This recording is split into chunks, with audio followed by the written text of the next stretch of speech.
J'ose ou j'ose pas? 10 signes qu'elle est bonne au lit. Encore une vidéo qui va m'attirer les foudres des féministes. Comme titre, on va peut-être plutôt mettre 10 signes qu'elle assure au lit. Bonjour à tous, bonjour à toutes, c'est Fabrice Julien, coach et auteur, expert en séduction depuis 2010. Et dans cette vidéo, j'ai envie de partager avec vous 10 signes qui nous laissent penser que cette fille va vraiment assurer au lit.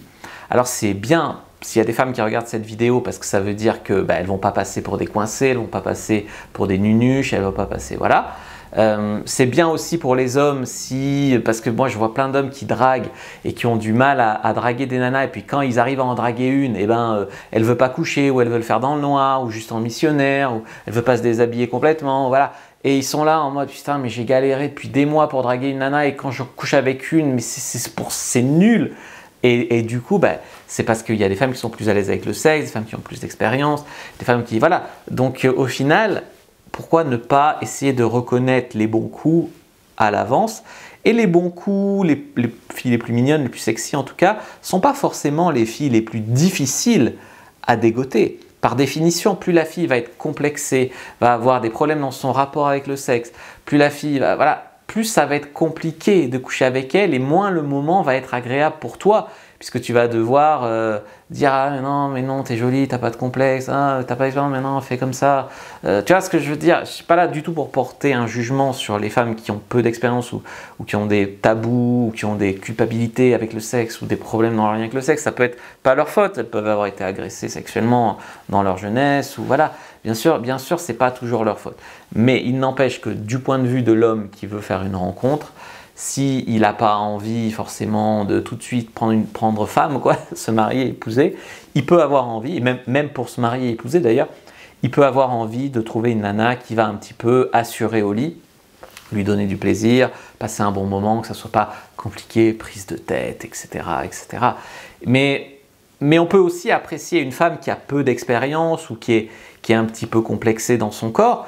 Ça peut être aussi, on va dire, un plaisir de coucher avec elle dans la mesure où elle est de bonne volonté et où elle fait des efforts. Parce que qu'est-ce qui fait un mauvais coup au féminin?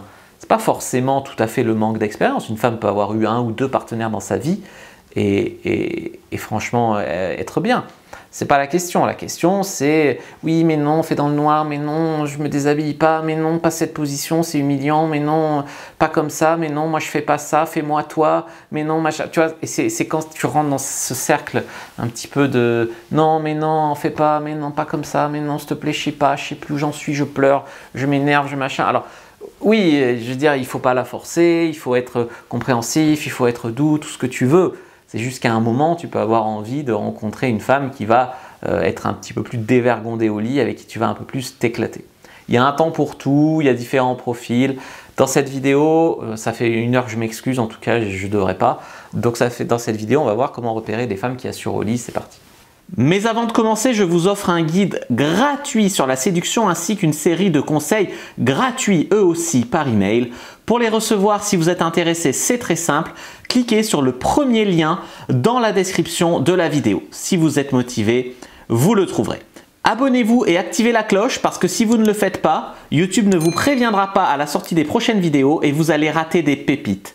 Mettez un like pour me faire savoir que vous pensez que cette vidéo est utile et pour que j'en fasse d'autres comme ça ou sur ce thème-là. Si vous pensez que ce contenu est utile, partagez-le en public ou en privé, je comprendrai. Vous pouvez aussi me laisser un commentaire, je les lis tous et j'y répondrai avec grand plaisir. Le premier repère, c'est une femme qui sait flirter, qui sait faire des sous-entendus, des allusions, en tout cas qui accepte votre flirt.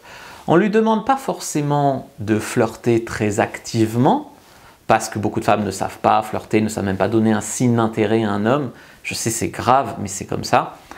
Non, on va lui demander déjà de ne pas casser le flirt, parce que il y a plein de mecs qui vont arriver à faire un petit peu joueur, un petit sous-entendu, à tâter le terrain, quoi, à mettre un petit peu de sexualisation.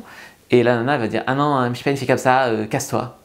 Tu y vas. Alors évidemment, si tu arrives en disant « Coucou, tu veux voir ma bite », je veux dire, évidemment, c'est pas ça qu'il faut faire. Mais dans la mesure où tu es courtois, où tu es normal, où tu es ajusté et où tu mets du flirt, c'est juste normal de flirter, c'est pas ta faute. C'est la nana qui a un problème, si elle supporte pas du tout l'attention sexuelle, d'accord? Donc elle a le droit d'avoir ses problèmes, mais en tout cas, une nana avec qui ça commence comme ça, ou même parler de sexe c'est tabou, ça va être compliqué que ça assure au lit, tu vois. Alors bien sûr, il y a la manière de faire. Si vous êtes du genre bourrin, déplacé ou pervers, ou voilà, évidemment, elle a raison de vous rejeter pour ça. Mais dans la mesure où vous êtes normal, courtois, respectueux, joueur, c'est vous qui avez raison de flirter, parce que sinon, vous voulez quoi? Vous n'allez pas avoir une relation de friendzone ou platonique, tu vois. Elle-même, si vous ne vous intéressiez pas à elle sexuellement, elle serait déçue. Mais pour autant, dès que vous montrez, elle se braque. Donc ça ne va pas. Donc le problème vient d'elle. Donc ça, c'est le premier signe. Donc c'est, premier signe, je résume, c'est elle sait flirter, elle n'est pas du genre à se braquer à la première sexualisation. En deux, elle est tactile. On va dire, elle n'a pas peur du contact, de la proximité, etc. Là, il y a un rencard qui me vient à l'esprit. Un rencard que j'ai eu, ça commence à faire 2-3 ans, peut-être plus. Et donc la fille, on tchatche un peu sur Adopte un mec, et puis elle me dit ok, je viens chez toi ce soir, etc.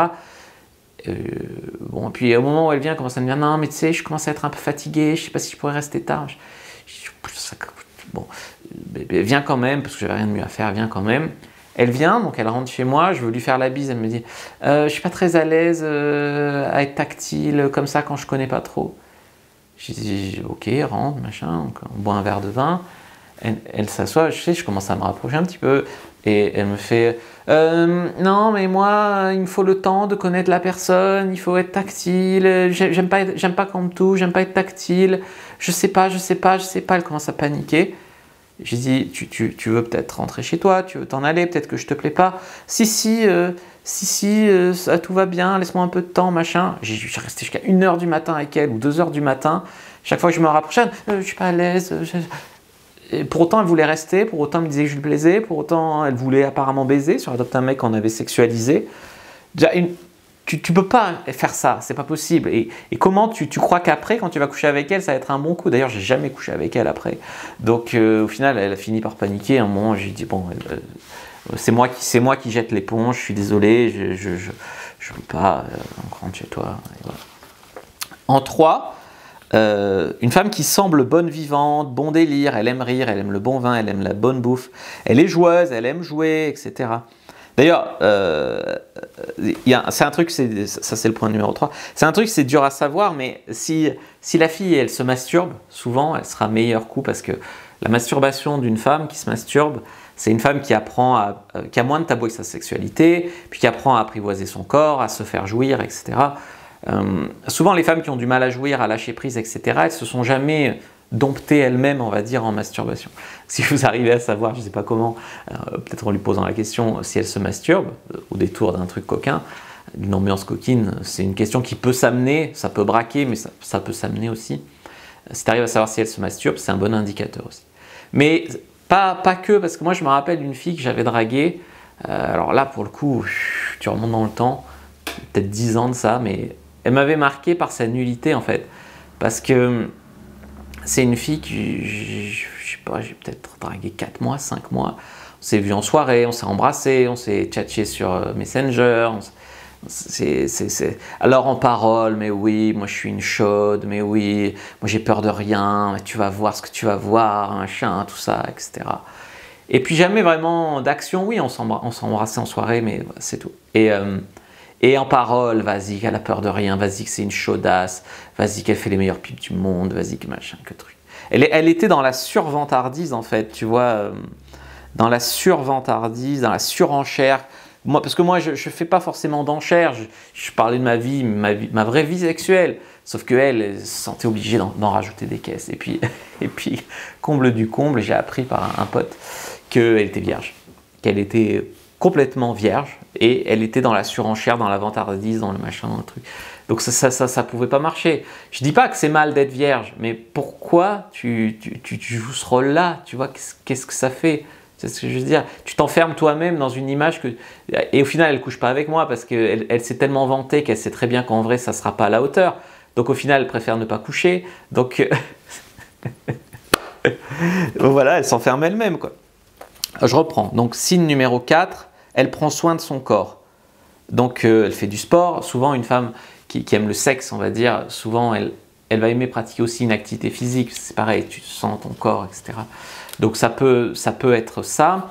Ça peut aussi être qu'elle savoure quand elle mange ou qu'elle boit un truc. Bon, tu sens qu'elle savoure, tu sens qu'elle est à l'écoute de ses sens, de son corps, au contact de son corps. Il y a beaucoup de gens pour qui le corps est juste un véhicule qui t'amène d'un point A à un point B ou à ton travail. Voilà. Et puis il y a des gens qui vivent vraiment la vie en étant dans leur corps. Et je suis désolé, si tu n'es pas déconnecté de ton corps, tu dois être dans ta sexualité, sinon la vie est tellement triste, tellement malheureuse. La seule manière d'échapper à ça, c'est de vivre déconnecté de son corps, tu vois. Donc 5, donc elle achète des jolis sous-vêtements. Donc ça, c'est vrai que bon, tu peux peut-être voir la bretelle ou des tours, elle se penche, tu vois son string. Je passe pour un gros pervers. Voilà, une fille qui s'intéresse pas trop à la sexualité peut avoir des culottes de petite fille jusqu'à n'importe quel âge.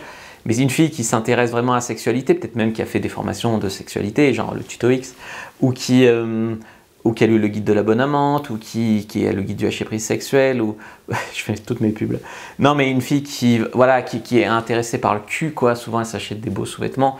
Et je me rappelle d'une fille, d'ailleurs c'était la sœur d'un mec qui fait des vidéos sur YouTube, là, qui se fait passer pour un énorme connard sur YouTube. En vrai, je sais pas trop s'il est comme ça. C'est un personnage. Et moi, du coup, je sortais avec sa sœur, je couchais avec sa sœur, et elle était vraiment branchée cul, comme lui d'ailleurs. Mais c'est pas, je dis pas ça en mal, elle était branchée cul en bien, si bien qu'après elle est allée, je devrais pas raconter ça, elle est allée faire stripteaseuse en Australie et se prostituer, etc. Donc bon, mais peu importe, moi je l'ai connaissue avant quand elle était étudiante en psycho, et du coup, cette fille, elle était très branchée, guêpière, bas, voilà, un truc comme ça. Et du coup, je pense que plus une fille va avoir cet attirail-là dans son armoire, quoi, et plus tu peux penser qu'elle est branchée cul. Après, c'est toujours dur de savoir à l'avance si elle a ça dans son armoire, à moins qu'elle l'ait mis ce soir-là. Les libertines aussi, dans les clubs libertins, souvent, elles ont ce genre de tenue. Ce qui est bien, mais rétrospectivement, je l'ai mis signe parce que rétrospectivement, il y en a plein qui étaient super chaudasses et qui avaient ça. Tu vois. Ensuite, signe suivant, donc signe numéro 6. Donc, elle sait communiquer, elle sait dire ce qu'elle aime, elle n'a pas peur de l'eye contact, donc elle n'a pas peur du kino, du toucher, de te sourire, même de prendre sa paille, la bouger comme ça, la mettre dans la bouche, te regarder. Bref, beaucoup de non-verbal qui peut te le montrer. On pourrait rajouter donc le signe numéro 7, qu'elle danse bien, ça reste dans le non-verbal. Je voudrais revenir sur ce qu'elle communique. Elle communique parce que souvent, beaucoup de femmes, et qui d'ailleurs sont bloquées en communication, hein, je veux dire, sont bloquées en communication avec leur famille, avec leur patron dans leur travail et avec les mecs dans la vie. Bon, parce que c'est un problème global de communication. Souvent, elles ne savent pas te dire j'ai envie que tu me rappelles, j'ai envie qu'on se revoie, j'ai envie que tu m'embrasses, j'ai envie qu'on aille chez toi. Il faut que tu devines tout, si tu tombes à côté, fais la gueule, mais si tu tombes juste, elle fait quand même, te fait persévérer, tandis que si tu tombes sur une fille qui sait un petit peu te dire ce qu'elle en est, ce qu'elle ressent, ce qu'elle veut, oui, mais j'ai envie de toi, mais plus comme ci ou plus comme ça, au lieu de te dire non, pas comme ça. Elle te dit oui j'ai envie mais on va plutôt faire là ou plus tard ou voilà, mais qui communique quoi, qui dit des choses, qui communique plutôt que ça soit un jeu de devinette, de télékinésie, télépathie. La séduction ça devrait pas être un jeu de télépathie. Voilà. Ensuite, si vous êtes tombé, donc signe numéro 8 du coup, sur une nana qui est spontanée, qui sait un peu lâcher prise, qui sait se laisser porter par la vie, qui a pas peur d'être en vie, qui a pas peur de profiter, qui est aventurière, qui a envie d'essayer des choses, qui a envie de découvrir des choses. Mais même en plus, moi, je raconte plein d'anecdotes. Bon, pour le coup, j'ai couché avec elle. Une nana que j'avais draguée aussi sur Adopte un mec, et elle me disait qu'elle adorait dormir nue, que c'est comme ça qu'elle était à l'aise, que voilà, ça c'est une nana qui est plus au contact de son corps, et voilà. Et les nanas vont dire oui, mais alors tu la prends tout de suite pour une grosse pute. C'est pas parce qu'elle dort nue que je la prends pour une grosse pute.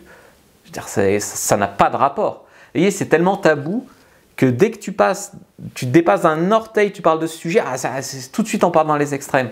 Non, faudrait pouvoir faire des nuances, en parler un peu. Enfin, c'est pas normal, tu vois. Parce que sinon, c'est soit une grosse pute, soit une frigide qui a aucune expérience. C'est pas possible. Une femme normale, elle est entre les deux. Enfin, c'est normal. Voilà. Et point numéro 9, donc, elle est dans sa féminité. Donc oui, alors, ça aussi c'est délicat, parce que j'ai rencontré aussi des féministes néo-féministes, je veux dire, type Marion Séclin. Il y en a avec qui j'ai couché, hein, il y en a au-delà du côté idéologie, humainement, ça passait bien entre nous. Donc j'ai eu 3-4 copines féministes. Bon, ça a toujours pété à cause de ça, toujours. Mais il y avait un truc avec elles, je trouve, qui était assez flagrant, c'est que elles avaient décidé par avance comment la sexualité devait se passer. Donc elles doivent se monter la tête sur les réseaux féministes, Instagram, machin. Il y en avait une, elle me disait que même si j'étais son copain, fallait toujours que je lui demande avant de la toucher dans le lit quand on dormait ensemble, machin. Je veux dire, j'allais pas lui sauter dessus, la violer de force, tu vois, mais chaque fois là, puis-je t'embrasser, puis-je te déshabiller, puis-je te faire un cuni, puis-je rentrer, te pénétrer, c'était comme ça, mais même après plusieurs fois qu'on se voyait. Donc elles avaient décidé que c'était comme ça, d'autres elles avaient décidé que non, la levrette jamais, la fessée jamais, le machin jamais. C'est leur droit si tu veux, bien sûr que c'est leur droit de dire ce qu'elles aiment pas. Mais là on n'était pas dans le j'aime ça, je veux ça, je désire ça, on était dans le... On a établi des règles entre filles sur nos pages Instagram de néo-féministes, et du coup on a décidé qu'un rapport sexuel c'était comme ci, comme ci, comme ci, comme ça. Tu sais qu'aux États-Unis, dans les facs, si tu veux coucher avec une étudiante, mettons que tu es toi-même étudiante, tu couches avec une étudiante, il faut qu'elle signe un contrat comme quoi elle est d'accord. Aujourd'hui, ils ont passé ça. Tu te rends compte comme tu tues. Alors pour ceux qui voulaient faire de la séduction magique, télépathie, on se comprend, on flirte, c'est spontané, c'est machin, c'est mort. Hein, c'est mort et enterré avec l'idéologie aujourd'hui du féminisme extrémiste. Donc je dis pas que c'était forcément des mauvais coups, ces filles féministes. C'est juste qu'il y avait des normes qu'elles avaient décidées. Alors il y en avait une, c'était qu'il fallait absolument que j'aime les poils sous les bras qu'elle avait. Alors moi je n'aimais pas, mais bon, ça ne m'a pas empêché de la fréquenter, tu vois. Il y a une marge en fait, encore une fois, entre je veux bien, bon parce que je t'apprécie par ailleurs en tant que personne, bon si c'est ton délire je veux bien. Il y a une marge entre ça et je suis supposé aimer, tu vois. Alors, il y en avait une autre, son délire, c'était la méditation orgasmique. Donc on passait des heures à toucher le clitoris avec un doigt comme ça. Bon, ça m'a appris je plaisante comme ça, mais ça m'a appris quand même des choses sexuellement, sur le ressenti, sur écouter un peu l'énergie dans le corps, ça m'a quand même appris des choses. Mais il y a des fois, voilà, elle avait décidé que ça devait durer des heures, être lent, un truc. Par certains aspects, elle avait raison, mais par certains aspects, c'était starbé, c'était complètement... New Age, enfin, starbé quoi. Mais voilà, c'est toujours un entre-deux où si tu racontes les choses dans une certaine mesure, elles ont raison, dans une certaine mesure, c'est leur droit. Mais par ailleurs, quand tu vis le truc, c'est abusé, c'est délirant, c'est bizarre, ça casse toute magie.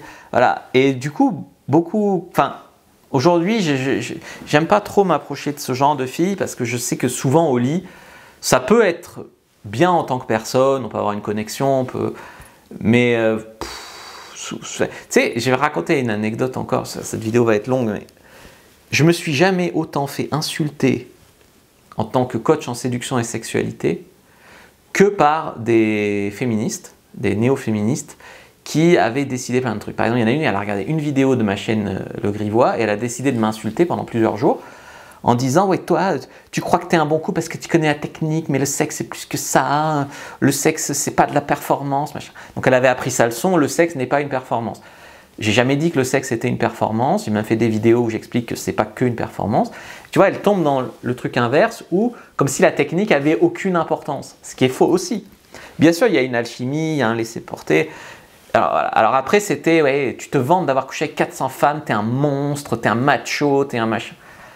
Ouais, mais à côté de ça, elles vont trouver par exemple que la coach en séduction Brenda, c'est très bien, parce que c'est une femme. Elle a le droit de parler de sexe, elle a le droit de parler de séduction, elle a le droit de pécho des mecs. Et dans les tags de ses vidéos, il y a manipuler les hommes, il y a des trucs comme ça. Elle a le droit de mettre ça. Mais moi, si je suis un homme, j'ai pas le droit de mettre ça dans l'autre sens. Et je trouve que c'est de l'idéologie parce que tout ça, elle ne le voit pas. Et que quand je le lui montre, elle n'a aucun argument.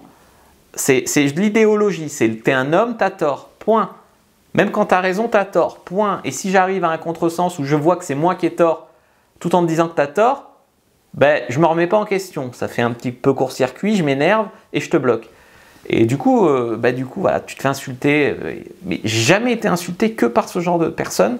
Du coup, c'est marrant parce que c'est des nanas qui prônent la tolérance, qui prônent l'ouverture d'esprit, qui prônent, je sais pas, la diversité, voilà, tout ça. Mais qui, toi, en tant qu'homme sur YouTube qui fait des vidéos de sexe, tu n'as pas le droit à son respect, tu n'as pas le droit à avoir ton avis, tu n'as pas le droit à avoir ta liberté sexuelle, tu n'as pas le droit à tout ce qu'elle prône pour elle-même ou pour la société vaguement en général dans leur idée abstraite.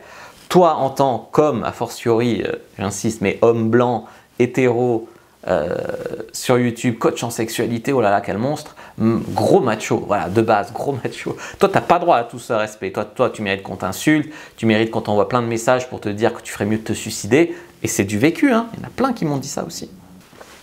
Quasiment que par ce genre de personnes. Oui, j'ai été menacé de mort aussi. J'ai été menacé de mort à une période où j'avais sorti une vidéo où je racontais comment j'avais dragué une fille. J'ai malheureusement employé le mot beurette, mais avec affection, parce que pour moi, c'était une très jolie fille et d'origine maghrébine. J'ai employé le mot beurette. Et là, des menaces de mort, tu racontes des trucs sur ma sœur. C'est pas sa sœur, mais sa sœur. Mais des menaces de mort pour ça. Je veux dire, c'est délirant, quoi. C'est délirant. Donc, ouais, je sais que autour du sexe, il y a tout ça qui tourne. Et ça peut pas être bien, le sexe, si t'en es là-dedans. Donc, du coup, bah, une fille qui est dans sa féminité, mais pas une fille qui est dans son féminisme. Tu vois ce que je veux dire? Voilà. Et en 10, dernier point, je dirais, la manière d'embrasser une fille peut démontrer, par exemple, une qui faisait... Voilà, bon, c'était pas terrible, bon, voilà. Il y a des filles qui, en fait, c'est pas tant la technique, encore une fois, qu'elle va t'embrasser que ce que ça va montrer. Par exemple, elle peut t'embrasser pas terrible, mais avec les mains, te tripoter, être chaude, tu vois. Puis elle peut sinon être juste là, les bras ballants. Ben là, tu vois qu'elle ne sait pas quoi faire de ses mains. Ça ne veut pas dire qu'il ne faut pas coucher avec elle, ça ne veut pas dire que ça ne peut pas être bien avec elle, mais c'est compliqué.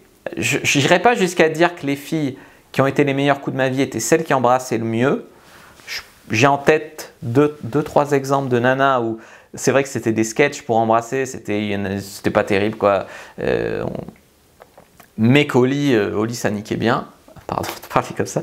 Et est-ce que j'ai des filles que j'embrassais bien et que c'était nul après? Non plus, hein. Non plus. Donc ça reste un bon indicateur, même si ce n'est pas un indicateur absolu. Voilà les amis, ce que j'avais à vous dire. J'espère que cette vidéo vous a plu. Si c'est le cas, ben, vous pouvez la liker, commenter, mettre vos anecdotes personnelles. Comment est-ce que vous pensez reconnaître une fille qui va assurer au lit, une fille qui va être bonne au lit? Dites-moi à quoi vous la reconnaissez par avance. Je vous dis à bientôt et que le dieu de la séduction soit avec vous les amis.